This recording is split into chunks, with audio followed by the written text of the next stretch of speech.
ఈ ధాన్యం అధికంగా జోకినటువంటి రైస్ మిల్లర్లు డ్యూ ట్యాక్స్ పేరు మీద మరి మంత్రి గారికి ఎంత ఇస్తా ఉన్నారు, అధికారులకు ఎంత ఇస్తున్నారో చెప్పాల్సినటువంటి అవసరం ఉన్నది. నాకున్న సమాచారం ప్రకారం 500 కోట్ల రూపాయలు మొన్న చేతులు మారితే ఉత్తమ్ కుమార్ రెడ్డి గారు దాంట్లో నుంచి 100 కోట్ల రూపాయలు పార్టీ ఫండ్గా మొన్న ఎలక్షన్లో ఢిల్లీకి పంపిన మాట వాస్తవం కాదా?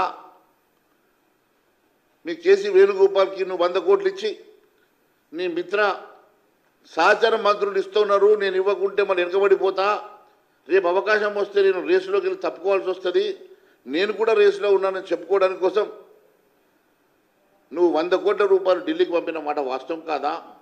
మరి మొన్న వసూలు చేసిన 500 కోట్లకెళ్ళి నువ్వు ఇచ్చిన మాట కూడా వాస్తవం కాదని అడుగుతున్నా.